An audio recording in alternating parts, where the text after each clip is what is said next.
And then we're going live in about five, four, three, two, two. It's always the two that takes the longest. It takes too long. And the one. All right. And there we are. Good morning. Happy Friday. Thank you to everybody that has already joined us and the Zoom side of this presentation. And to everybody that is joining us live right now, good morning, good morning, good morning. Thank you for tuning in. As promised, I kidnapped Ruben one more time, and I'm going to do that once a month until we are out of this environment to get his input. But today we brought in Kelly, and we're gonna let Kelly's gonna go first and introduce herself. We want to get a builder's perspective on the current stand on our market and where things look to be heading. Like always, my name is Ernesto Vega, broker of Canvas Real Estate. It's a pleasure to spend this Friday morning with all of you that are tuning in. This is my second market of the presentation where I share my views on the real estate market based on numbers, what I see, what I read, and what my humble interpretation is of where our real estate market could be going. I'm not talking about. I mean, we're gonna go down a lot of numbers, but my whole spin is always where is this gonna lead real estate into for the balance of 2020 and beyond. Ruben, if you want to go ahead for those that don't know you yet, if you want to introduce yourself. Sure. Thank you again for inviting me, Ernesto. I do feel kidnapped, by the way. But my name is Ruben Cruspino. I'm the area manager for CMG Financial, one of the largest mortgage companies in the country. We have 5 offices here in South Florida and many more throughout the state and many more throughout the country. Really excited to hear from Kelly today. And let's see what we can do as far as these numbers you're providing us. All right. And Kelly Maham, right? Maham? Mahan, yes. Mayhem. All right. So Kelly, if you can introduce yourself to the 100 plus people that are watching you right now. So no pressure. No pressure. Yeah, so I'm Kelly Mahan. I'm the sales manager at Grayson Townhomes by Luxcom up in Royal Palm Beach. We're just adjacent to Wellington. Prior to Luxcom, I was with DR Horton for 4 years, and prior to that, I was with Pulte for 4 years. So, we're starting to see a pickup in activity in our sales office, and starting to see some really good things. So, good. All right. So, like I do once a month, I have put a little presentation together that I wanna share with you guys. Some research, some numbers. Kelly, you're gonna have to excuse me. I didn't. The picture that I found on you on LinkedIn was not. I didn't know that was you, so I didn't use it. that's okay. So let's get this going. So what I like to say that this are in my opinion these are facts. I'm not here to give you fear. I'm gonna give you reality, and and I was talking to Larry earlier today. I'm a numbers junkie. I like to look at numbers and economic numbers, but I'm gonna give you facts and not fear. So when you walk out or listening to this presentation, if you are working with a buyer and that buyer is hesitant or has cold feet, you have information to share with them. Or if you have a listing that is in trouble regarding either pricing or they want to terminate the listing from you, no matter what brokerage you work for, you can go ahead and share this data with them. Our co-host, let me move the camera around. He already introduced himself. This is Mr. Ruben Cruspino, area manager of CMG Lending. More than that, Ruben has been in the industry for a long time, has been in different positions in our industry. So it's seen our industry from different angles, from lending, from commercial, from banking, from appraisal, from commercial appraisal. So Ruben has been around for a while and so knows, and that's why I bring him in, because he's seen every different side of the trenches. So what happened to that? That is me, Ernesto Vega. Pleasure to meet you. If you want to know more about me, send me a message and we can have a nice conversation. But let's immediately jump into what I call the 2020 and beyond outlook. I jokingly say to everybody that to me, 2020, Kelly started in May 1st. I'm gonna discard the rest of the year, and May 1st was the first day of 2020 for me going forward. So when I wanted to put this presentation together, I want everybody to understand that there is a beyond. No matter what industry you are and you're listening to us today, there is a beyond. The world will keep going. Our planet will keep spinning. Our economy will keep moving. So I just want everybody to understand that, not to focus on the details, and go look at the bigger picture. So I'm gonna go ahead and jump in. And the what drives to me, in my opinion, what drives our market in South Florida real estate market, it's employment. Employment has been the source of income for everybody, and that's employment stability. It's what drives to me real estate. So I wanted to run a report on and show you guys a couple of things regarding employment. And listen, there's no way to sugarcoat this unemployment numbers. They're brutal. This 14% is April, but I believe we are already at 21%, and it could be ticking higher. But the unemployment. What I wanted to show you this graph, and I'll let both of you comment on it, is that this graph is unemployment from 1930 to 1940. That it literally took a decade to erase the damage of the Great Depression. And the reason I brought this in is because everybody talks about this being a depression, and to me, this is an economic recession created by a pandemic, not an economic contraction. So I don't think it's going to take a decade to erase these job numbers, and I will show you why. Anything you guys want to talk about unemployment?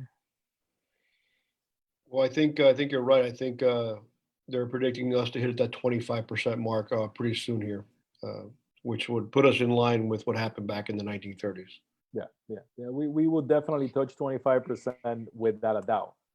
But what I want everybody to think about is that, so CNBC went out there, and when I bring in data, I go and read people that are smarter than me, because but they went out there, and Kelly and Ruben, and they did a breakdown of the unemployment numbers. And if you're listening to me, I'm not trying to diminish the unemployment.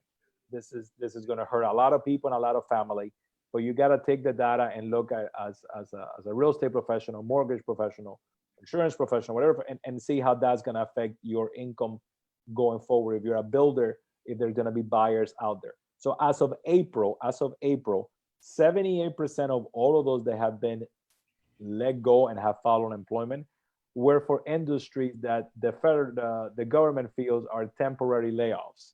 So those are jobs that will be coming right back. In South Florida, for example, the cruise industry did a lot of firings and furloughs at the moment, right?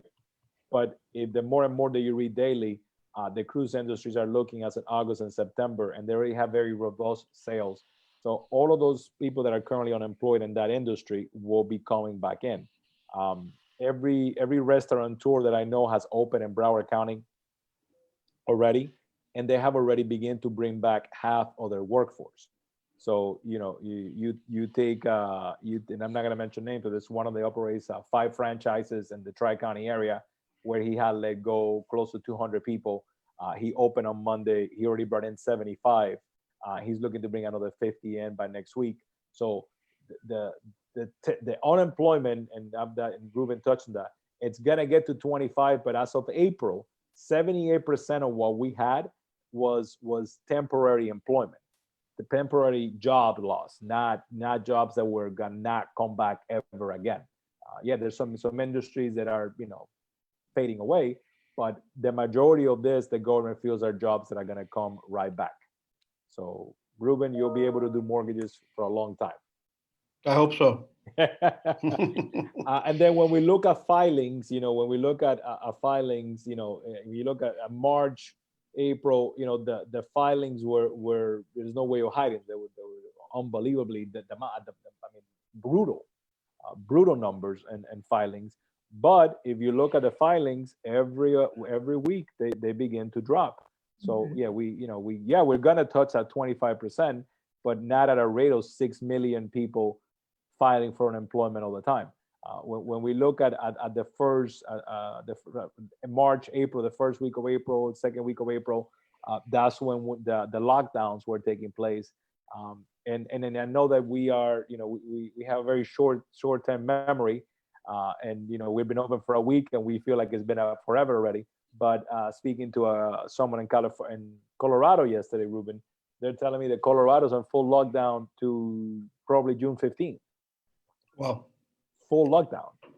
So what we experience that it's beginning to fade away, they're gonna keep it going longer.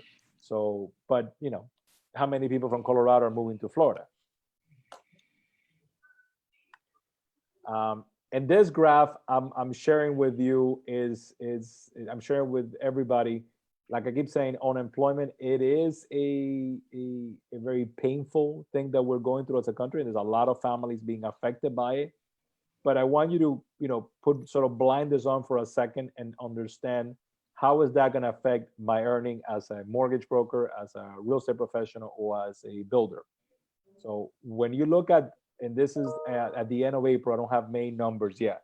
When you look at the percentage of people that were unemployed and their income per household, this is not income per person, this is income per household, right? So 40% of all of those that were unemployed were families making less than $40,000 a year, right? So yes, so when you look at how is that going to affect real estate going forward, those were more than anything rental families than buying families, right, Ruben? Because if as a household you're making 40 grand, what do you qualify for as a mortgage, more or less? Well, in South Florida, not a whole lot. And that's just because of our, rates on insurance, obviously, and obviously our tax rate, not so much on our pricing. Yeah. So when you look at the unemployment number, you gotta break it down to see how is it gonna affect you going forward. So literally 60% of those unemployed nationally are households. So let's cut that 19 and a half. 50% of all are households making $50,000 a year. Those are households that are going through tremendous amount of pain. But those were not households that were gonna come into the market. Right, Kelly? These were not the family. I am actually very excited to show this slide to my sales team because I think this really tells the story of how much are the buyers that to qualify for our homes or any new construction in South Florida, really. And they're not in this. And yours is a very affordable product. Right. So we're in like the 350 to 400, which is affordable in South Florida for new construction, mind you. So those aren't our buyers anyway. So I love this slide because I think it really tells the story of who lost the jobs and were they ever really going to be buyers? Buyers, yeah. So when we go over $100,000 a year income per family, Ruben, it's 13%. So you gotta understand that. Okay, let's say that those 13%, you end up being with a 6% unemployment. 6% unemployment to me is the norm. 6 to 8% unemployment is the norm that we should be as an economy to have a balance. Just like you need a balance in the market of buyers and sellers, you need a certain number of unemployment numbers for things to be a balance. So although this graph is a painful graph to look at, you gotta take it for what it is, and that's the reason I wanted to share it. That if you're a real estate agent or mortgage broker or listening to us, the majority, the bulk of your buyers is still employed, right? And Ruben, you had mentioned something about encapsulating those furlough temporary layoffs that was not going to affect lending going forward. Yeah, it looks like that's happening. We kind of predicted that to happen. Different stages. The government, as big as it is, and moves a little slower than we would like. But in this particular situation, this pandemic, they move a lot faster than normal. So we do see that happening. So if somebody is furloughed, we'll be able to encapsulate the furlough time if once they get reemployed. There were some big changes this week also on forbearance and how we're looking at that as opposed to the previous information that we had, that we still had issues approving buyers or even refis on people who had gone into forbearance. So a lot of good stuff is happening, all positive. It's, based on the numbers you're showing, I mean, going back one slide where 78% of that is temporary. I mean, it puts us right back to where you just mentioned, 6 to 8% unemployment. You take 25%, and 78% of that's coming back at some point. You don't want to be in that 6%, but it is painful for them, and it's painful for the people in that under $40,000 a year income. But it looks like it's more and more looking like it's going to be a relatively quick recovery. Well, I'm glad you brought up furlough. Forbearance. Mm-hmm. So, like I said, I speak like it is. I'm not hiding numbers. I'm not telling you that there's going to be roses. But as of last Friday, the amount of loans and forbearance had reached the amount of loan defaults in 2010. So, which is an astronomical number. It is. But more and more, I keep hearing of proactive work from the National Mortgage Association, companies like CMG, and the government, and so to sort of alleviate the pain for those people that all have these forbearances. Have you heard anything about refis for people that are in forbearance at the end? So again, you have the public, which is the government, trying to help in various ways and allowing us to do, help the individuals that need to help, allowing them to go to forbearance. And as far as the new loans coming forward, like I mentioned a little while ago, the reality is that they're doing everything they can to allow our guidelines to basically help us not skip a beat. Like you said, 2020 started May 1st. For us, going back to the new normal, it's definitely May 1st. I mean, that's how we're seeing things, how things are changing. And, people who are in forbearance will be able to get a loan, I believe, relatively soon. Yeah, no, people got to understand, if you took the forbearance, it's because it was the only option you had. You couldn't reach out and refinance. But I feel that, as times develop, I don't think that, there's going to be a massive wave of foreclosure on those properties. I think that there will be some, like HARP back in the day. For those that are listening, they've been around for a while. The HARP was a government refi program for people in distressed situations. So I feel that there's something along that line may come along. It's not going to happen now because there's other problems that everybody's dealing with now. But I think that over the next 6 months, we will hear that, because 10 million plus homes and forbearance nationally is a big number. I don't have the stats on Florida. I promise you, everybody listening, that by next Friday, I'll try to get the forbearance number in South Florida to see what that's going to be. I can tell you that at the end of April, loans that were 90-day due in Broward County was under 600. So we went into this very, very strong. This is the claims for Florida. Trying to finish our unemployment numbers. I mean, if we look at everything prior to coronavirus, Florida was literally at 4% unemployment. So you got to understand that the economy was humming along in a way that it has never hummed along. And then, our claims went up. But when we look at the first week of May, the unemployment claims dropped drastically. That shows me that the firing or the furloughs has stopped.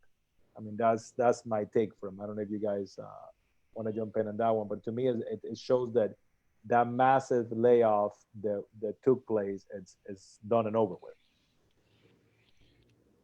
Kelly?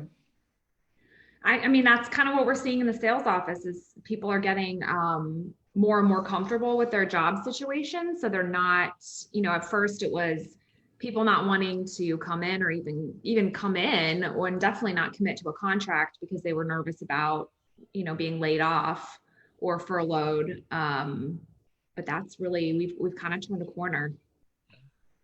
So that's what I call consumer sentiment. And then consumer sentiment is what makes us all feel warm and fuzzy inside, right? So when we look at April 7th is when consumer sort of sentiment, March to April is when that fell off. And then when you look at this graph, you got to look at that little uptick at the bottom, right? You got to understand that that uptick took place in April 7th when we were still in the middle of all of this, right? So the consumer is beginning to feel more comfortable even in the middle of this horrible environment. So yeah, you're getting that traffic because everybody's realizing, hey, my job is secure. Right. Rates are as low as they ever been. There's a lot of incentives that builders like yourself are bringing to the table. Right. So I think that by the time I do this next month, I think we will have a stronger consumer sentiment going forward. But any uptick on the and any of the graphs, you gotta embrace them because that shows the resilience of our economy. Because I think 90% of the country is still in lockdown mode, and if things are already turning, the minute that we open all the doors and we do it all in a safe manner, social distancing. For those that saw me and Ruben met yesterday in Kendall, we social distancing from each other, talking from afar. But I think that once we open and we follow the guidelines, people will adapt and life will go on. I mean, we talked about this last time where, going back to foreclosures and forbearances and, it's very different right now. And that's why maybe it's that we'll get that rebound quicker than we thought. We went into this, like you said, with very low unemployment. We went into this with most people having equity in their homes, which I think is huge. So there's no need to really go into foreclosure, just, possibly sell the house. I think one of your slides coming up talks about inventory, but, once as that inventory continues to be so low, it's, goes back to supply and demand. If there's no supply, you're not going to be able to meet the demand, and therefore I don't see the prices necessarily dipping. And that's why it's important to have Kelly on here, who actually has a supply that I think we need, right? Yes. Yeah, actually, I'm gonna touch on that, and I think it's on the next slide. For everybody watching in social media, I want to thank everybody that is there. If you can do me a favor, if you can click on that little share button that you have and share this presentation that is going live.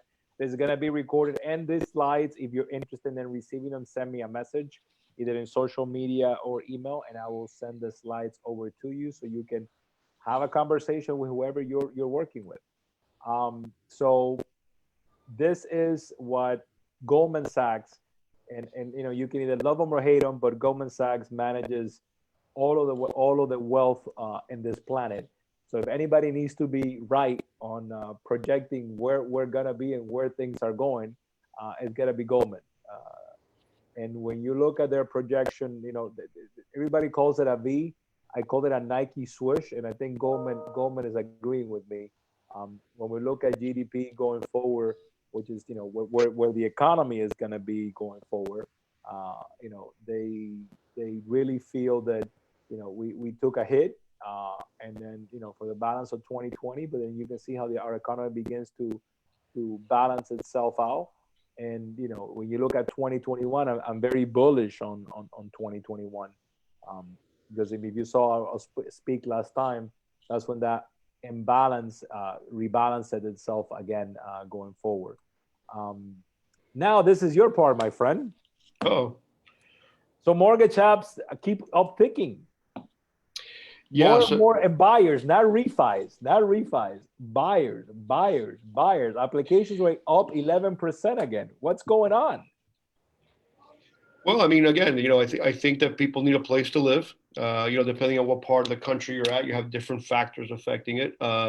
We keep hearing, while we had the move away from the suburbs for a while, it looks like the inverse is happening now, where people want bigger homes with a little more room. You're seeing, as was happening already with people from the Northeast moving to Florida, escaping the tax ramifications in the Northeast, maybe 6 months ago, a year ago. Well, that's now further enhanced by the fact that they want a little more room possibly, and to own their own place, have a little more control of what they can and cannot do. Our numbers are pretty amazing for the month of April here locally in the South, in South Florida.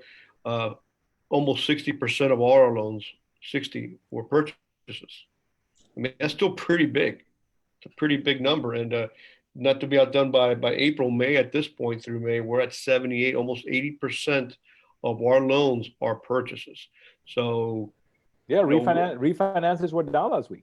yeah, they went down last week. I mean, we Is that refinanced a because lot. is that because everybody that's going to refi is already refi? You think, or A little bit of that, and also, I think people are just more interested in taking care of something more immediate, right?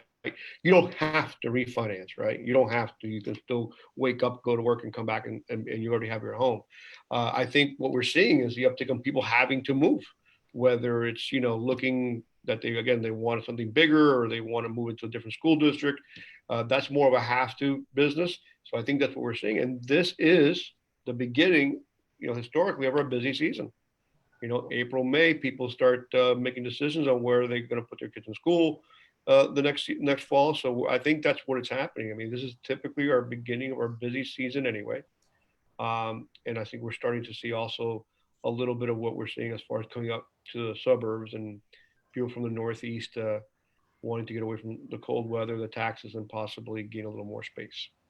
And they keep talking about sunshine, right? They keep talking about the. I mean, I'm no doctor, definitely, but they keep talking about the virus and the sunshine, and we've done pretty well down here in Florida, based on statistics. So so Ruben, Kelly, you mentioned you were having your traffic has been upticking, and so we've been open for a week, but your traffic in this week has already been upticking in the project.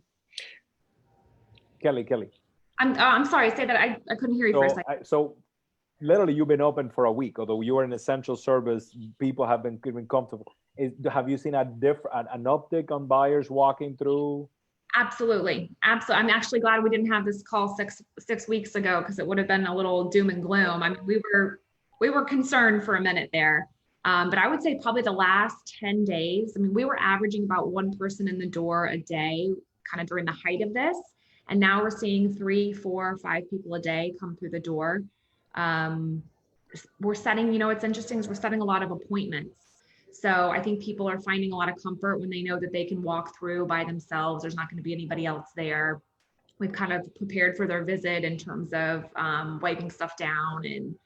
And so, yeah, we've seen a total uptick. And Ruben, I wanted to ask you, in terms of mortgage applications, what percentages would you say is the first time buyer applying for a mortgage? I think typically we're in that 20% to 25% range. I don't see anything different. Okay. We're still seeing it's the same, I guess, mix than we're used to. Even conventional FHA has not changed. Yeah. So that's great news. You want to see things kind of stay the same. Obviously we're dealing in the new normal, but we're not seeing a significant difference in mix or, like I said, we're not really focused on doing loans for refis. We've always focused on doing things with you guys, working with developers and large real estate companies like Ernesto. So, getting back to, I'm telling you, as of today, May 25th, we're at 70% purchase. I mean, that's huge. Yeah. Well, one of the things that I read when I was regarding unemployment, and this benefits Kelly, because so millennials, that everybody always trash talks millennials. Millennials to me are very educated, very professionals, and they are the ones that have been hurt the least by this employment situation. But millennials were leading the way, heading back to the burbs.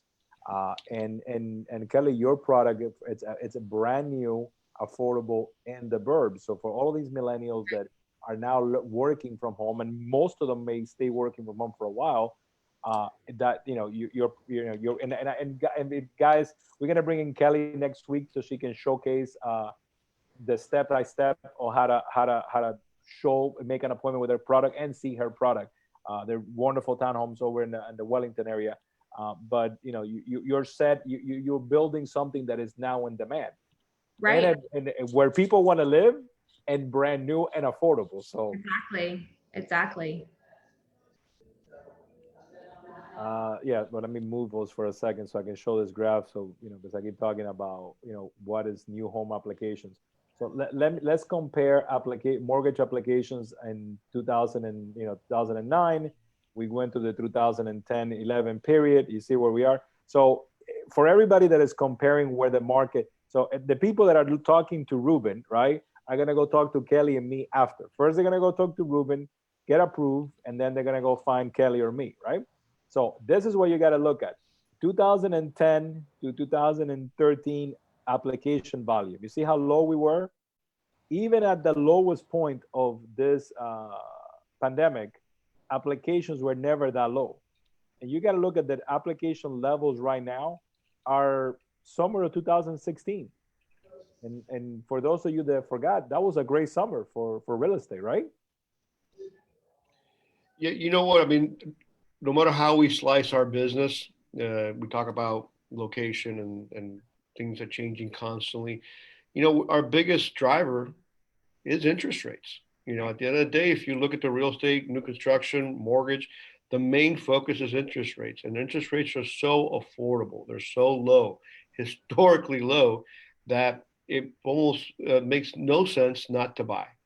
That's what we're seeing. And I think we're being told that's going to be that way for a while. We don't expect an increase in rates for a while. So that is the biggest factor beyond, a lot of the other stuff that we're talking about. It's the rates are low, the money's, No, the application show. I mean, Ruben, we're talking about we're at the same level of 2016, 2017 when you're talking about applications. Yep. Those are buyers that are, going to you to get approved to then go find us and buy homes. Yep. So, and we are still 90% of the country is still, still in a quarantine mode. So I am very bullish on 2020. Yes, there's going to be pain, there's going to be issues, but I mean, looking at numbers, not looking at hocus pocus, the numbers to me look very strong.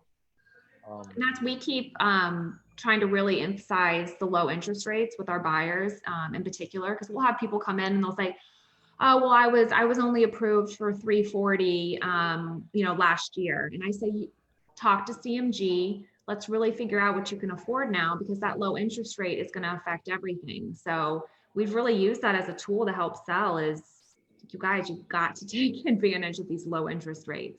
Yeah. So it's been good for us for sure. And most buyers look at their payment, what their monthly payment, what they can afford, and obviously that's very important. But also, when you look at over the life of the loan, whether it's 30 years in your typical loan, or most people stay in their homes a lot less time than that, the amount of money you're going to save with these rates being so low over that 5-year, 10-year, or possibly 30-year period is massive. Big money. Yep. So you both touched on something, buyers and home buyer sentiment. So a survey was ran by Bloomberg on 200 buyers, and I know it's a small sample, but they did these are actual buyers that had taken the time and gotten qualified, and they wanted to know, are these 200 people what are they gonna say about certain questions, or what are their feelings going forward? Are you gonna still be a buyer? So I'm gonna dissect this, and so 28% of those people said, there's nothing that meets my criteria out there, so I'm not buying. Not because I'm afraid. I'm not buying because I can now find a home, right? So 52% of them were concerned about their employment, but they didn't say that we're not going to buy. They said they're still looking. They're just concerned about the ability to buy. The next question they asked is desire to they got to raise a down payment. And Ruben, you guys have something very unique regarding down payment assistance that it's unique to CMG. That I always bring it up because to me it's I think one of your pupils did a presentation on it last Saturday that it was very, very well attended. That is your down payment assistance program. But I mean, so 47% of those people I still want to buy. They're just trying to raise a down payment. And if I give you 3 minutes just to talk about home funding, can you do it in 3 minutes? tough to do, but I'll try. Well, beyond the home funded program, I mean, right now you can get into a home, especially one of Kelly's homes, based on the price range with an FHA loan as low as 3.5% down. We have conventional loans with as low as 3% down. VA loans, if you're a veteran, and again, thank you for serving. You can buy with zero down. So I understand the desire to hold on to down payment has to do with a little bit of uncertainty, but beyond that, we have those programs out there. We also have Home Funded. We're the only lender out there that has this program where we help you raise funds for your down payment and your closing costs. It's going to take me a lot more than 3 minutes, but hook me up. I'll love to be able to discuss it with you. Not only is it a great program to get you into a home, it's a little fun too, right? I find it fun. It's kind of something kind of neat to do. Yeah. And it's all done online through social media, and especially for your millennial group, I think it's something that they would really embrace. And Kelly's project, literally, if you're working with any buyer right now, with any tenant right now who's looking to rent in that Wellington area and they need first, last, and deposit, Yep. I did the math with Ruben. We ran a scenario, and if you're looking to rent in that market, which the average rental is about $2,700 to $3,000 a month, stop. Right. You need to walk in, and I'm gonna post the link to the project and Kelly's contact info at the end. Thank If you're you. working with anybody in that area to rent, you gotta just walk, let them walk and see it. Let them see it, because the same amount they're gonna put down for a rental is, based on the incentives, it's the amount they will need to buy a home. And the balance, before I go to my next graph, the reason that they're not buying is, they cannot find the home they want. They cannot see the home in person, and they're trying to work on a down payment. So they're not saying we're not gonna buy. They're just, they're dealing with the current environment. This is Kelly's part of the presentation. So builders have sort of put the plugs on new projects. The housing permits, which is new houses to be built going forward, it's fallen 30% from last year.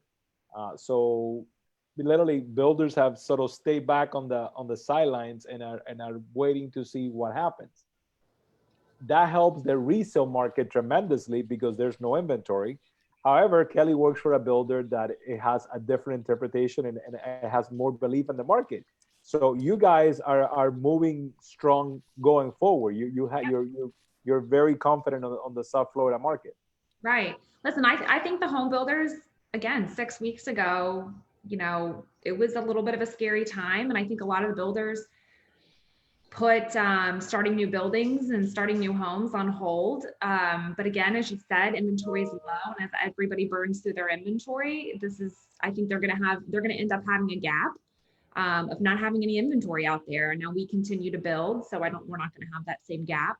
But yeah, I mean, 6 weeks ago, it was a different story. So Kelly, to explain to the agent, so permits, and I'm going to go to the graph next. Permits, literally, they just, and I won't mention names, they just stop. So they're going to be 90 days without filing any new permits. Since I know you have worked in all aspects of construction, if you waited 90 days to even file permits to build spec homes, are you delaying that spec home 6 months more, or how much more are you delaying? Oh, I don't know about 6 months, but yeah, and it also depends on the market too. It takes a lot longer to get a permit in Miami-Dade County, for instance, than up in Martin County. It's in Miami-Dade, it can be months and months to get a permit. In Martin County, it can be 6 weeks. So yeah, so I think it just kind of depends on the market. And this is the graph that I wanted to show you. This is, so the blue is housing starts and the red is permits. And if you look at it, I mean, it's like everybody it's crossed their arms and said, we're going to wait. But if for real estate agents, this graph, it's beautiful, because that means there's less and less inventory.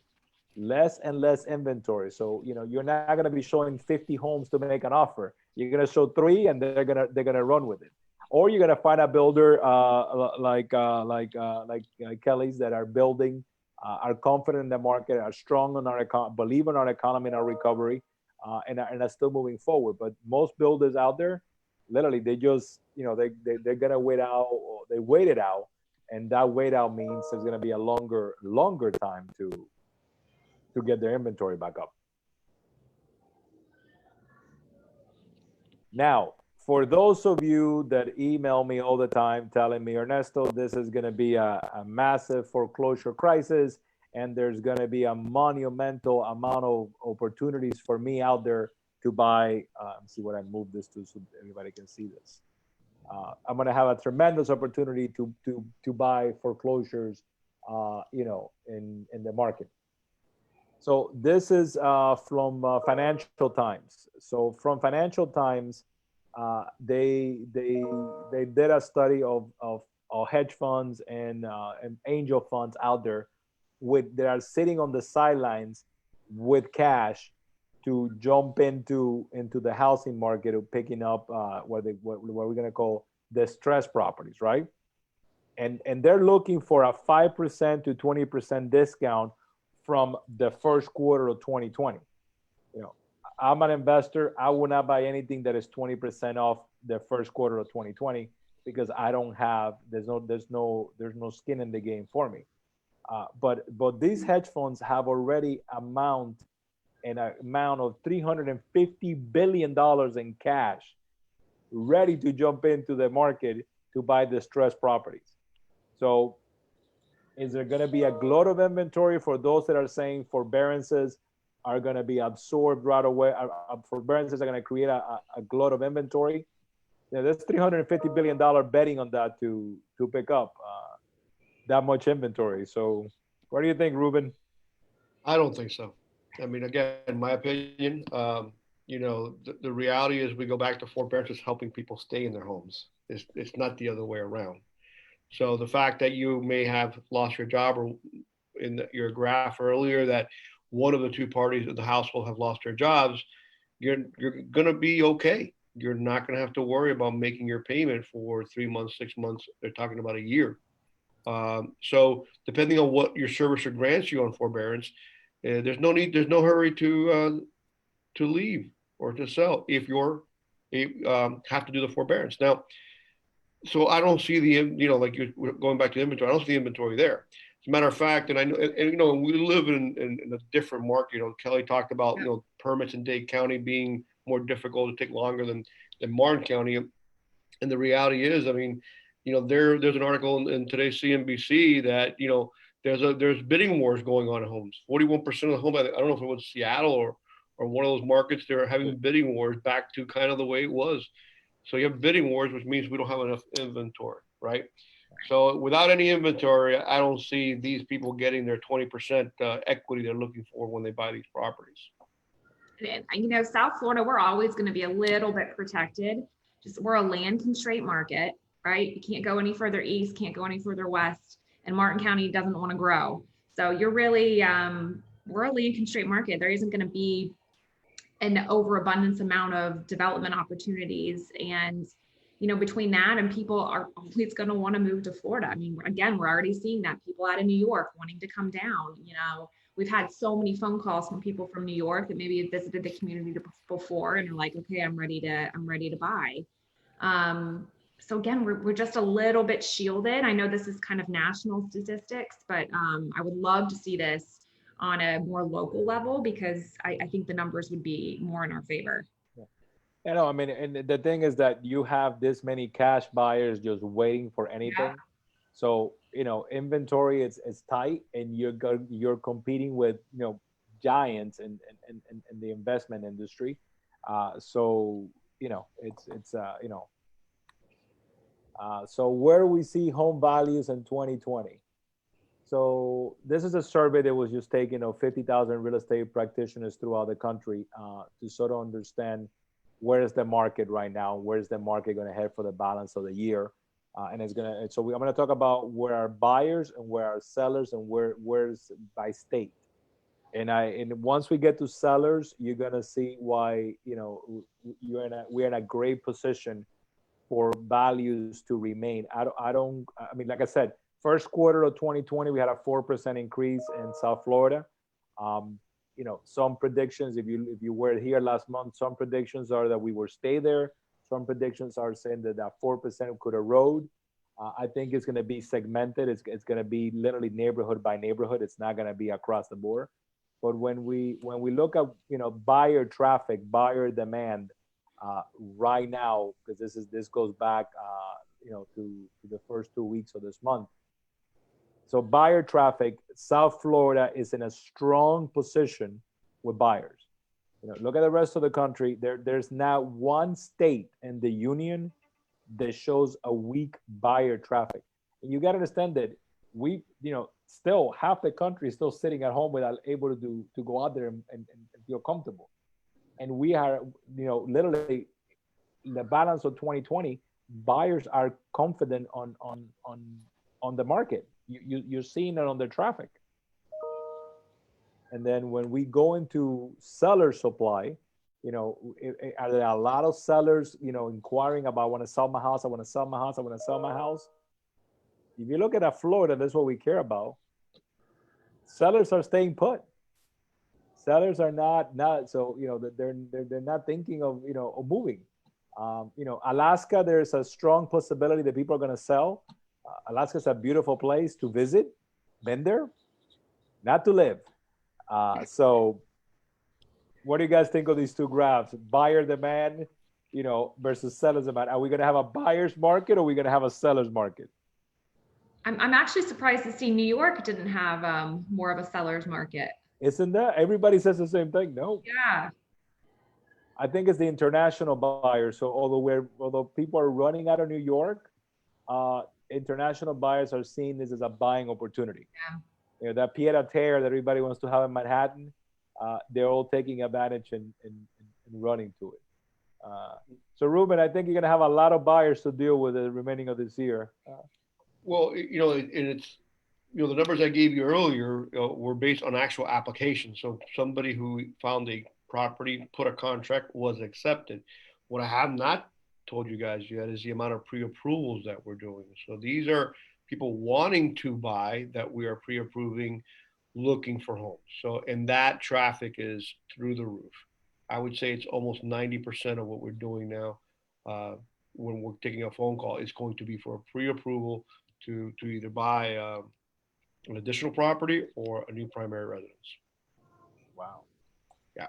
No. So once again, this is my opinion, my interpretation of the numbers that I read. You know, I'm not telling you it's all going to be roses, but you know, when I look at numbers like this, I have to wonder where's that contraction going to come from? So I have two graphs on this. Is this the? No. Okay. So I put them out of sequence. So this one, Ruben loved this one when I shared it 30 days ago. So this was showing requests for listings, right? Showing requests for listings, you know, beginning when the lockdown protocols were put in place, you know, showings for listings completely dropped off. And as of April 18th, they were forecasting, this is where we were on April 14th, but they were forecasting an upswing on buyer traffic, what Ruben calls those people getting pre-approved, right?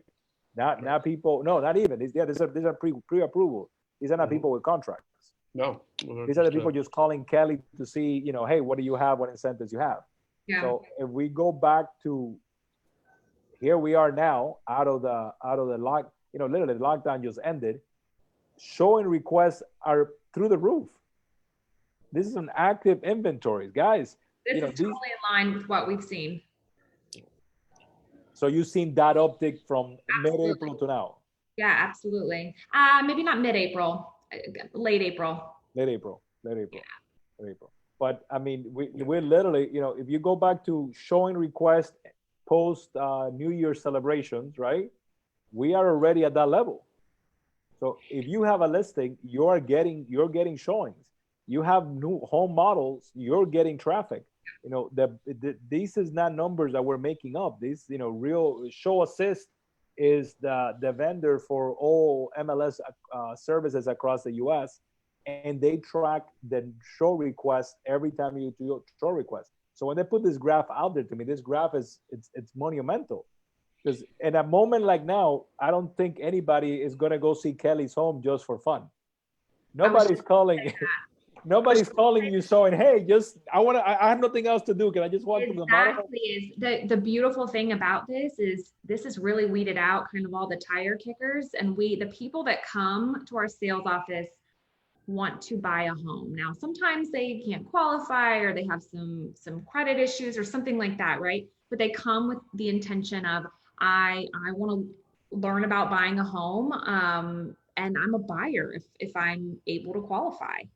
So that's kind of been the really nice thing is we're not just kind of like dealing with people that probably are never really going to buy a home. I mean, these people that come in are here to buy. Are serious. I mean, the They're people that are serious. out there looking at homes right now, visiting your sales center right now, are serious buyers. The Right. ones calling Ruben, they're not calling Ruben just to have a chat. They Right. want to get qualified, right, Ruben? Right, absolutely. You know, it's funny, you know, what Kelly says is true. I mean, you know, they make great cookies there, by the way, but I mean, they're not just there for the cookies anymore. They actually want to buy a house, right? But you know what I find interesting? Look at the shape of that curve. You know, it looks a little bit like a V or a U, kind of like the recovery they've been talking about. Now, maybe coincidental, but you know, the when they keep saying there's pent up demand, boy, that curve really It just took off. indicates that. Yeah, I mean, so for everybody jumping in, this is show requests. This is people clicking to want to see a home, right? So this is you guys. This is you guys listening to me. So this number, it shows that we're back to January levels on showings, right? So now you got to find the inventory to put those people into. So that was prior to, and then this is listings taken year over year comparison. This is brand new listings taken, and this is why Kelly's part of this presentation because inventory is an issue in South Florida. And affordable inventory it's more than an issue in South Florida. And affordable is anything to me under 400,000 that is not a condo, but if there's something is a townhouse or a single family home. Inventory on April 25 and was down 40%. I mean, this is not a number that you can just wrap your head around. Inventory was down 40%, and if you go to the beginning of May, it had, there were some listings coming into the market, but we still 30% down from last year on inventory. So if you're working with a buyer, you need to have a product that you can sell. You need to be educated, learn what builders are out there, what builders are offering, and what is their prices. So part of the reason that me and Ruben wanted to bring in Kelly today is because of this graph. Because inventory is 30% below what the normal should be. And the normal was 2 months of inventory, which we need 6 to have a balanced market, but we're 20% below that 2 months of inventory.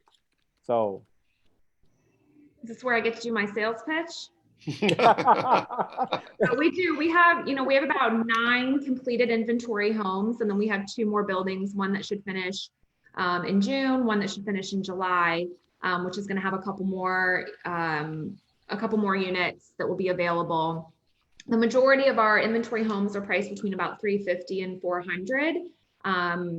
And then we've got more buildings that we're going to be constructing in the future. So we've really tried to tailor our incentives around like a first-time buyer who maybe needs a little bit of help with the cash to close. So we've offered incentives we have $7,500 right now to help towards closing costs. And then something we've gotten a lot of good feedback on is we'll pay up to $5,000 to break a lease, help somebody break their lease. Because what we were seeing is people saying, well, yeah, I'd love to buy, but my lease isn't up until August. And we'd say, great, like let's work with you. We'll help you break your lease. It's usually not more than about 5 for them to break their lease anyway. So we're just trying to get them in the home and not have any reason to delay it. So there is a big push, and we are trying to incentivize people to buy the inventory, completed inventory. For everybody in social media asking, I want info on these houses, I want info on this inventory. We're gonna post it, and for those that are Canvas agents, we're gonna share with you the material from Kelly. If you're not a Canvas agent, which is a lot of people watching that are not Canvas agents, shoot me a message and I'll send you Kelly's contact info so you guys can connect. But you need to find inventory that you can sell. It makes no sense to have buyers approved with and just have them in your pipeline. You gotta put them in a house. You gotta help those families. And then in closing, and Ruben stole my thunder. Late last night, I did a quick search of what were the breaking news regarding real estate. And what were those trending headlines from CNBC, Bloomberg, Financial Times, Barron's, all of these publications that are financial publications, and all of them had literally the same headlines. The applications point to a remarkable recovery in home buying for the balance of 2020, because they, like Ruben says, the volume is up 70% in just applications. Yep. So everybody's talking about the same thing. Everybody out there is talking about how the buyer feels confident going forward, and they're looking to get pre-approved. We are, thanks to coronavirus, in the strongest sellers market we ever seen, because a lot of people went off the market. So if they went off the market, sellers are sitting pretty right now, and developers also, because you got what buyers need, inventory. And yes, what Ruben said is true. Bidding wars are back up. In South Florida, they're already seeing them in the affordable market, and they're also seeing them in Texas and in California. So bidding wars means property is listed at a price and multiple offers come in. Listing agent goes back and says to everybody, hey, I need your highest and best to be able to get back to you. And if you don't want to have that situation, you got to reach out to Kelly and see what inventory they have, so you don't have to, reduce your commissions. More people asking Kelly about your inventory. They're asking if the inventory is readily available. It's something that turnkey, like ready to go. Yep, I have got 9 totally completed. You can move in tomorrow, and then again, another building which is going to be finished in just a few weeks, which has another 4 that are available. And if you go to our website at grayson-homes.com, it's got pictures of all of our completed inventory. We have virtual tours. We have Matterport videos of our models, so you can get a really good feel for what the homes feel and look like. And we've got a more contemporary architecture. Oscar Barbara is the builder behind LuxCom, and he is just a real fanatic for design. So everything is really well thought out and really beautiful in this community. Another thing we do a little different that's been a big hit is we have impact glass included as standard every window and door. And then in addition to that, we do 2 stories. It's exterior block concrete construction, and in between the first and second floor is a poured concrete slab. So these things are like fortresses, which is really nice come hurricane season. I mean, you literally are going to bring your lawn, your patio furniture in, and that's it. So it's I would really encourage you guys to go to our website, because it's just really beautiful. Can you repeat that? Can you repeat that again? They're asking if you can repeat the website again. Sure, it's grayson-homes.com. Okay. Ruben, somebody's asking. I'm going to send you their info. I got 2 people asking about home funded, so I'll send you their information. Guys, I'm going to post the link after to Kelly's project and her contact info, so you guys can reach out to her. If you want to see the homes next Friday, we are going to be touring the properties, doing this whole thing, but we're going to be touring homes. And more than anything, she is a realtor-friendly community. Absolutely. That is something they value. They value us as part of their team. They want to work with us. That's why they're sitting here in this presentation. I wouldn't bring anybody on board that is not a realtor-friendly project. And Kelly and her whole team are very realtor-driven. They know that their business is better when we work together. Absolutely. All right. It has been a pleasure speaking with you guys today and sharing this market information with everybody. If you're interested in getting this presentation, send me a message or leave a note behind and I'll share it with you. I'll be back doing this one again at the end of June. There will be some different numbers coming out. And on that one, I've been asked a lot to talk about a little bit of commercial real estate. So I'm going to throw that in there. So Ruben, go ahead and put on your reading glasses on so you can do some research on commercial real estate. Kelly, it's been a pleasure. I look forward to virtually touring your homes next Friday. And we'll be sharing that with everybody. Thank you so much for having me. I appreciate it. Mr. Crispino, ha sido todo un placer. Absolutely. Just want to leave everybody with the changes real quick on the forbearance. Once they're out of forbearance, so they've caught up and they've made 3 payments, it used to be 12, they can now buy a home immediately or refinance their property. New changes happened this week. So they have to get caught up and 3 new payments, used to be 12. So a lot of good things are happening, guys. No reason not to buy. Yeah, no, and as the news change, because this is an environment that is evolving very fast. We will be bringing the information to you because we want you to be educated. Remember, the name of the presentation is Facts, Not Fear. Facts, Not Fear. Have a great weekend, everybody. Have a great long weekend. Monday is Labor Day. I know the beach is not open, but there's a lot of stuff that you can still do out there to enjoy this beautiful South Florida weather. Thank you so much. Thank you for our veterans. Yes. Bye, everybody. Thank you. Bye.